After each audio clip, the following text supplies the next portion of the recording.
केंद्र सरकार अवहेला जो NH-16 गोलंथरा ठारू लांजीपल्ली मध्य अनेक दुर्घटना घटुची। दुर्घटन अनेक जीवन हानि घटी। एटी ओभरब्रिज और अंडरपास निर्माण पर ब्रह्मपुर सांसद जातीय राजपथ कर्तृपक्ष निकट में प्रस्ताव रखिते।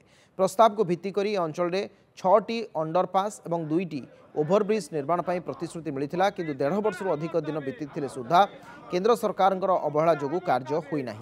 एक मास मध्य 12 रु अधिक जनकर मृत्यु है। प्रतिवाद करी जिला बीजेडी पक्षर विक्षोभ और प्रतिवाद आज सकाळु सकाळु चिकरडा गाँवर जड़े महिला व्यवसायी ट्रक धक्कार मृत्यु होती। मृतकों परिवार को सहायतार हाथ बढ़ाई गोपालपुर निर्वाचन मंडल विधायक प्रार्थी विक्रम पंडा और ब्रह्मपुर सांसद चंद्रशेखर साहू।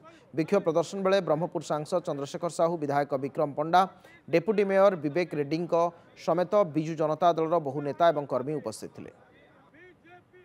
लोकों दाबी लोक प्रतिनिधि उपस्थापन कले राजनीतिक उद्देश्य रखिकी 2023-2 मसीहा 2024-2 मसीहा सरिकी वर्तमान इलेक्शन आसला 1.5 वर्ष है।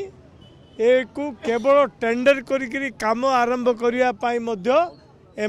इच्छा नहीं। केवल गोटे कथा जे राजनीतिक